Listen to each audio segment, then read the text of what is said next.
all for attending our webinar, sharing the highlights of our latest release of the Realizeit platform. I'm Allison Nortland, Marketing Manager here at Realizeit, and your host for today's presentation from our Chief Product Officer, Frank Claffey, and Product Manager, Dr. Danny Lynch. As most of you likely already know, the new release is now available, and your Client Engagement Director should have already been in touch about scheduling your upgrade if you haven't been upgraded already. If not, feel free to reach out with any questions. We're excited to get to the presentation, but just a few housekeeping notes. Today's webinar will be 30 minutes long with time afterward for your questions. The session is being recorded, so we'll share it with you after the event in case you want to review it or share it with any of your colleagues. Feel free to enter questions at any time through the chat or questions window on your screen, and we will be collecting those and addressing them after the initial presentation. At this time, I'd like to introduce our Chief Product Officer, Frank Claffey. Good morning, and thank you, Alison. And thank you, everybody. Welcome to the 3.3 release, and thank you for joining us. Just before I say anything else, just to say I'm calling in maybe a little bit more remotely than most of you. So if the sound suffers a little bit, just bear with us, please. So what I'd like to cover today is the highlights, some of the themes and so on from the past year. And it doesn't seem like, I think, maybe 11 months since I met a lot of you in Chicago last year. Some of you I met more recently, but a lot of you back then. So what we want to do is cover a lot of the themes in terms of what we have done in the past year. It's been an exciting year. There have been a lot of developments. So Danny will actually step us through a lot of the themes and some of the highlights from the 3.3 release. Some of these you probably will recognize as not being something we flagged up to you a year ago, and that's really an indication of how flexible we need to be in this market working with you, because a lot of things arise in a fairly ad hoc basis, and they just need to be dealt with because conditions change and you have new requirements arising all of the time. So at the end of Danny stepping you through these changes, what I'll do is just spend a few minutes talking about the kind of things we have on the roadmap for the next year, and then we'll ensure we've left enough time for questions at the end. So thank you again, and now I'll hand over to Danny Lynch, our product. Thank you, Frank, and again I'd like to echo everyone and thank you for joining us today. We are actually very excited about Release 3.3, and I'd like to show you some highlights from it today, and I'm sure a lot of you have seen some of these already. The release itself can be thought of as 4 different major themes, and each of these are kind of key driving forces to why we've made these changes and why they're important for our partners and our clients. The first one is enhancing the course design. The last few releases have naturally and understandably spent a lot of time dealing with the student and instructor interfaces and lots of new use cases around them. But the course design is where all our products get created, get QA'd, get developed. This was an important aspect which we took as a key place to refine and enhance with this version. Now, we've always been a plug-in architecture, but also with 3.3, we've added in more types of integrations, and that's both getting into Realizeit from an LMS standpoint and also exiting Realizeit into other software and services. Going more towards the front end, the last 2 years have introduced things like guidance frameworks, making sure we can onboard students as they arrive into Realizeit. But now we wanted to even go a bit more general, provide just-in-time support no matter who you are or where you are in the system or what time you're in the system. It doesn't matter if you're new, experienced or old, you may always need some support. Finally, we added efficiency and flexibility to the instructor and learner interfaces. This is all about refining the use cases that we currently have and adding some extra functionality for certain settings. We'll go through all of these individually today.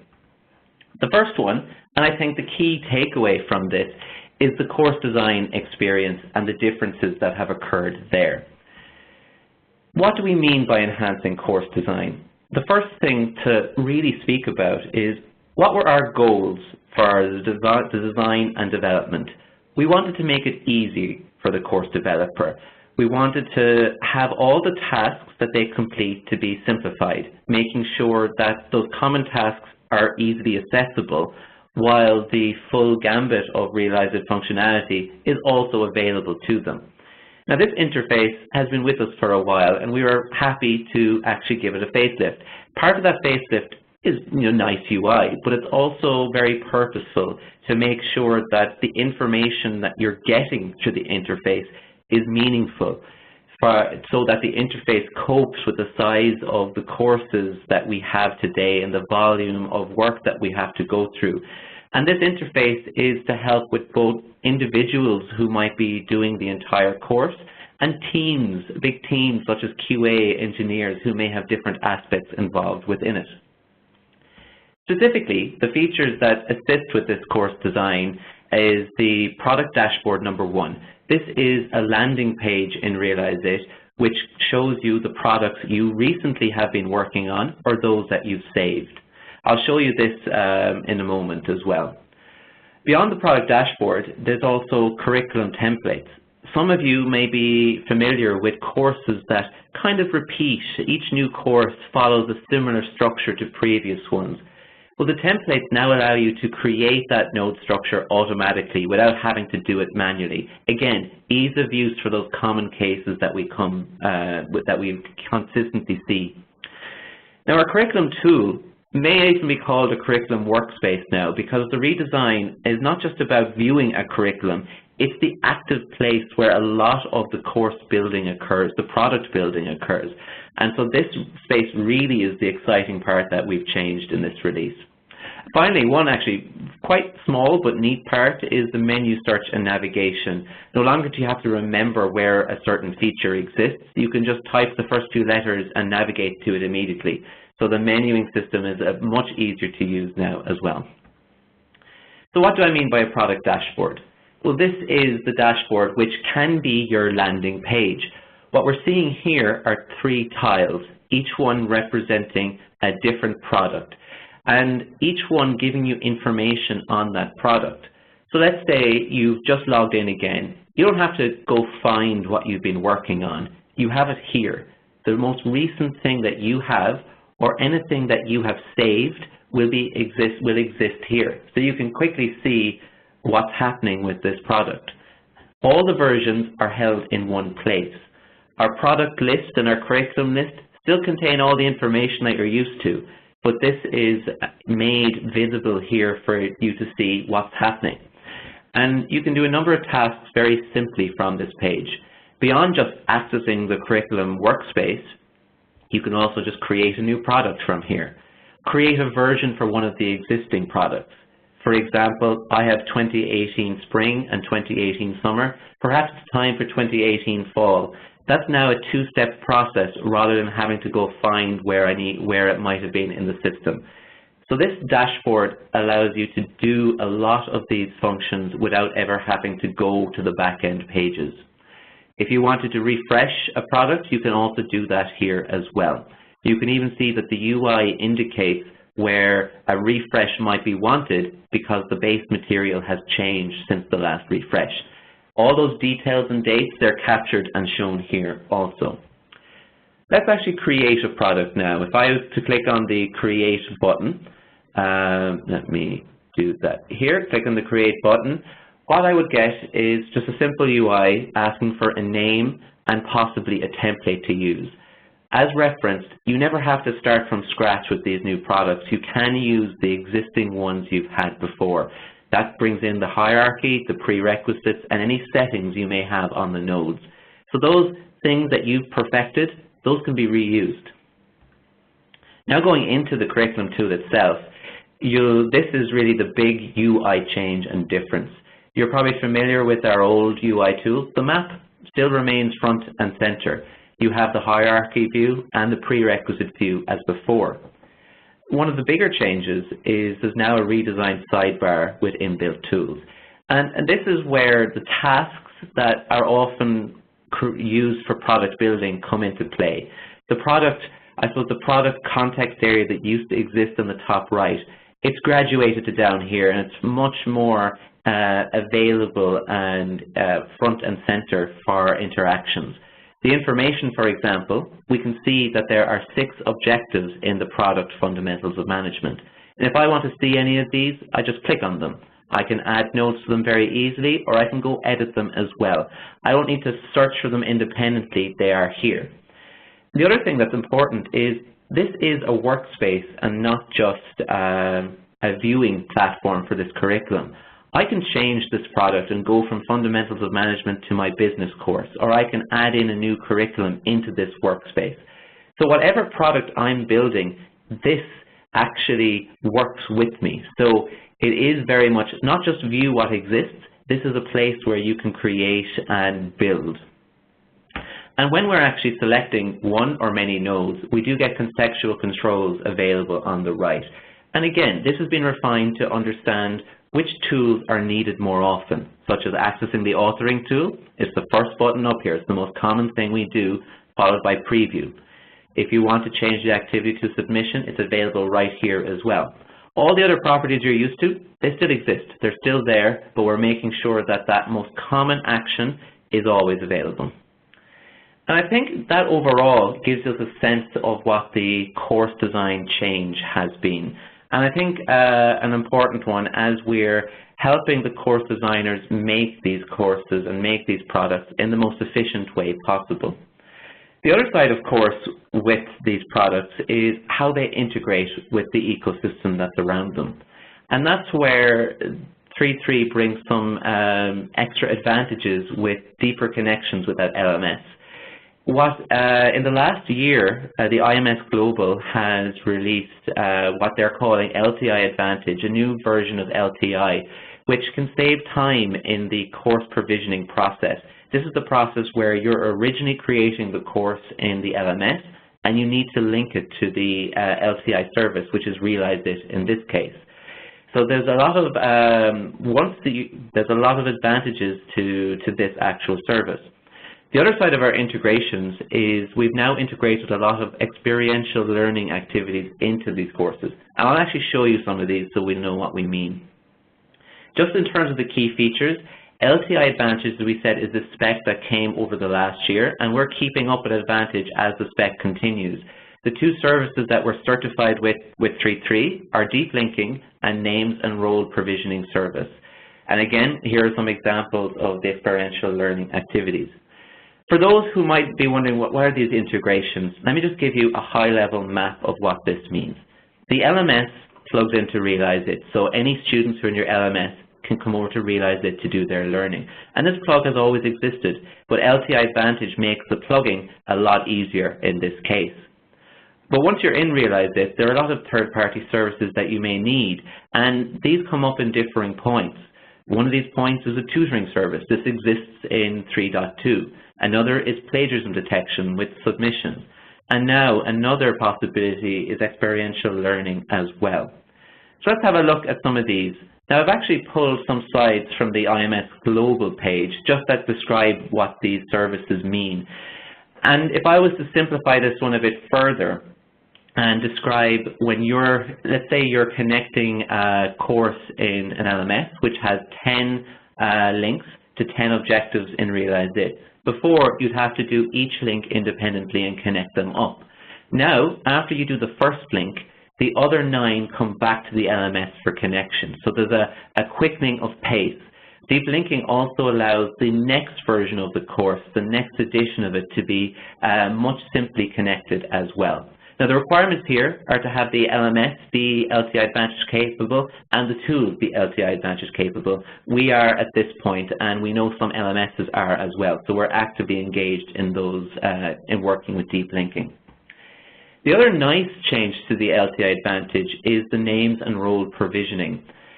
You might be familiar that one of the limitations with LTI has been as the just-in-time service, meaning that Realizeit would only learn that the student exists when they click on the link.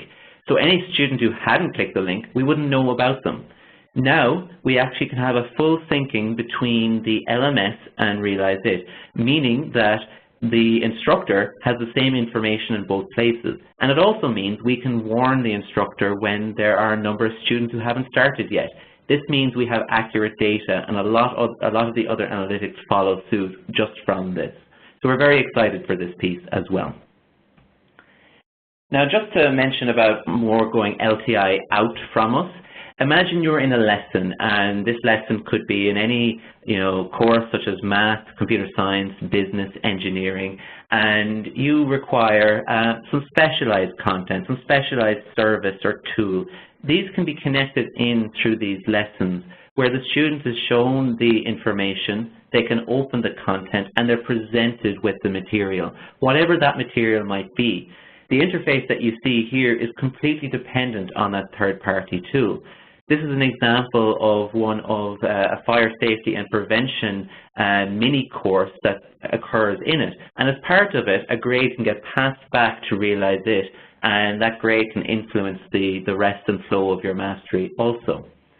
Another example added in the last year, this is LTI, is a code workout.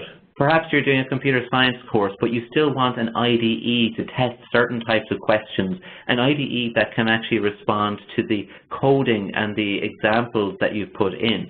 And this is one situation where this type of interface is critically important, and we understand it is, and so we want to make sure there is a seamless type of integration between the systems so these type of features can be used also. Moving forward into the last two themes, and these last two themes are more the front end, so these are more students and instructors. How do we provide just-in-time support? As mentioned, we do onboarding, we have guidance and next steps of learning, and a lot of Realizeit is about what to do next and what that should be. But there are a lot of other cases where the users, be it students and instructors, may need extra help. And they may need contextual resources because they are in a certain page or because they are in a certain area.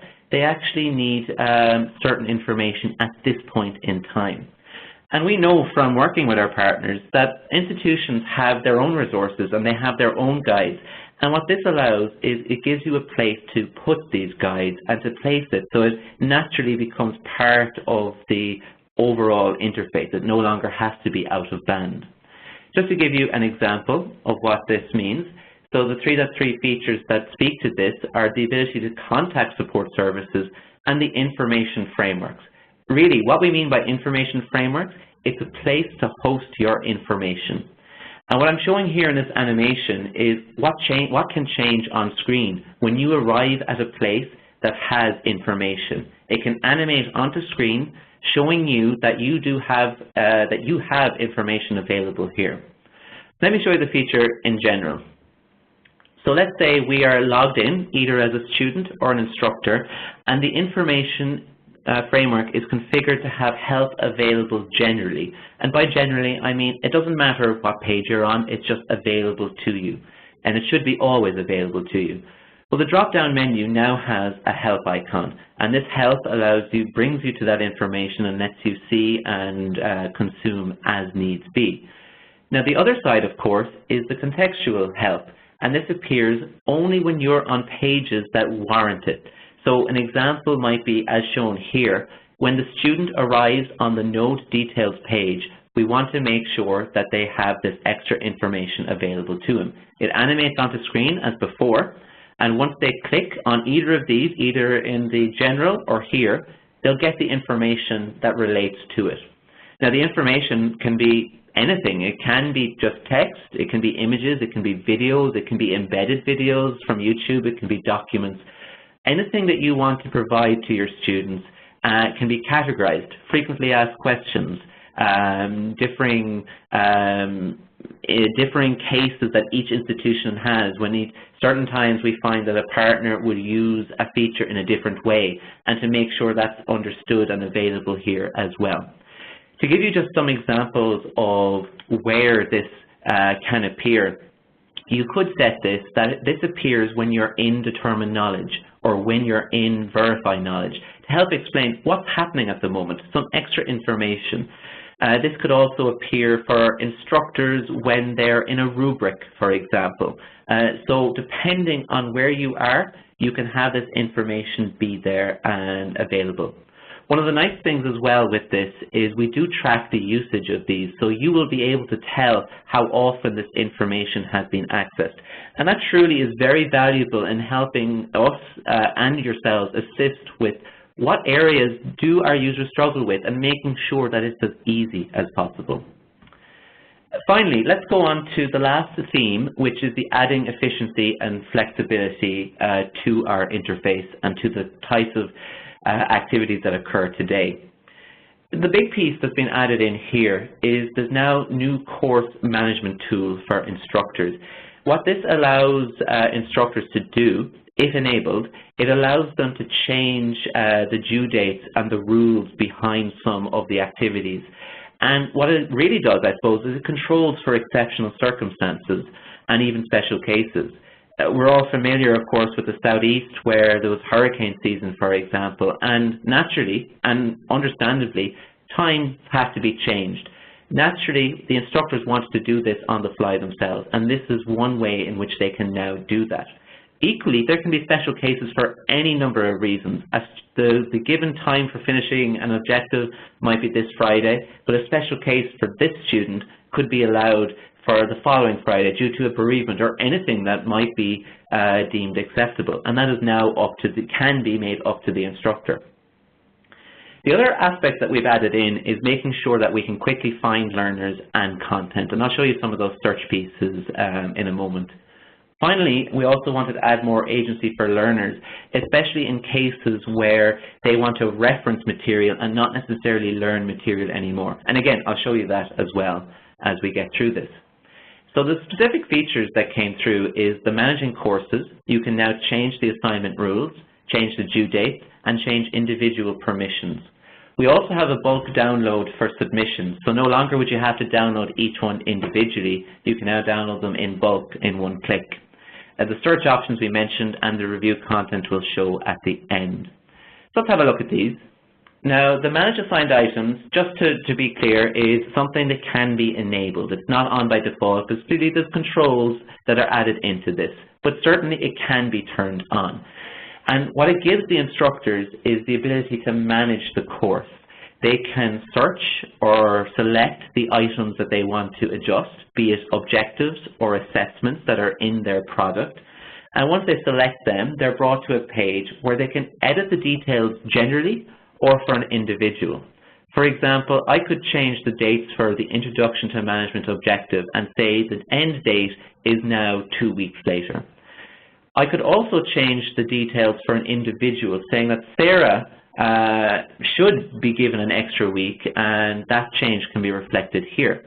So once you make the changes and save, you'll see these details be shown. Sarah now has a finish date of 8/24, and that's for the objective. For the assessment, she's given the same due date, but she's actually been given 2 attempts at this assessment of 30 minutes each. So you can actually individually say if a student's allowed retake a certain assignment very easily as well. Now, moving from there onto the search, there's a number of search pieces, but the one that I think is the most exciting and going to have the most impact is the search for content. You've always been able to search for nodes, but what about the content that exists behind it? Now you can actually type in words, click on search, and you'll be shown the nodes that contain that content. Not just the term in the name, but it exists in the content that lies behind it. And this naturally actually brings us to our second feature, this new mode of learning for learners. Revise and practice we're probably all familiar with, and these start and do the lessons again. You always can get back to the content that existed before. But the revise and practice, they brought it through you, they interacted with you. You had to click to get to the next section. Perhaps you just want to view the content because it's reference material. There's a view content mode, allows you to get the content all at once and find the piece that you want. So no longer do you have to click piece by piece. Do you have to answer the examples or the interactive questions? You can find the content that you need. Now this naturally can be just set for the nodes that are open. It won't be available for other nodes, but you have some options around that also. what I think the use case that it really represents is that ability for the material to be accessed for reference. So for the courses where, it's really substantive material and it really matters not just to remember it, but to be able to find it and use it, this is a way in which you can readily go find that piece of information and go use it as you see fit and not be forced into a mode that might be more for the learning aspect. So we're very excited about this one also. Overall, I suppose that brings us to the 4 themes. Again, I would take the top 2 here representing the back end of how we build our courses and how we plug them in, and really adding efficiency to that course developer. On the front end, the just-in-time support, I think, is going to lead to a lot of interesting use cases, and we're actually very excited to work with you on building some of these up with you. I think you're going to find that you'll want to do something in a certain way, and we're very flexible to actually having it done that way. And again, we know that the efficiency and flexibility is needed. We've heard from you in that, and we hope this is bringing a lot closer to what you do need. Finally, because these have been actively worked on as well in the last 12 months, I just wanted to briefly mention some of the things that are coming soon. In particular, these 3 things. You might remember from 3.2 we had something called the state framework, where the emotional state of a student could be captured. And this was the start of us capturing soft data from learners. The data framework allows you to capture any soft data you might want. This has applications for surveys, perhaps at the end of a course or at the beginning as well, capturing feedback. Did you like that question? How confident are you? Do you think you'll do well in this course? Or even SRL, that's self-regulated learning. Now, the trigger for data frameworks can happen at the appropriate time. You could say, at the end of every lesson, I want this to be captured, or at the end of the product, the course, I want this survey to occur. And the important part as well with this is we want you to be able to analyze and use that soft data. And where possible, we're linking it right back into the information we use. For example, if the student says they prefer a certain type of content, maybe that can go right into their profile. So we're very excited about those data frameworks. The predictive model is one that has been advancing as well, and this is where we predict a pass or fail for each learner in a course. And the goal here is to enable early intervention. We already give you analytics on how students are doing right now, but what does the data and the trends and the type of activity tell us? What we have found is that the previous version actually can be used as a very good indicator to predict success in the current version. And our tests have shown that even after 1 week of a course, we can give you with high confidence how well students are going to do. And this is something I think is going to have huge implications for the gateway courses, making sure we do these early intervention strategies accurately. The final piece is more on analytics, which is also a novel piece that we're adding in. And here what we want to be able to do is answer your questions using natural language. These are insights, we call them insights, and these might be things as simple as how many students didn't start the course last year, or how many students fell behind, or how many were at risk at week 2.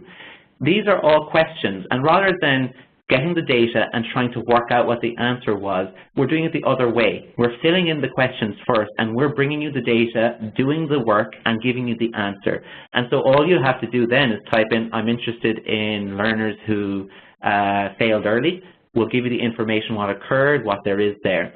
It's preloaded with over 100 insights, and the nice thing here is it's easily customizable and extendable. So we know you're going to have your insights that you'll want. Every partner has their own nuances, and these can be captured here.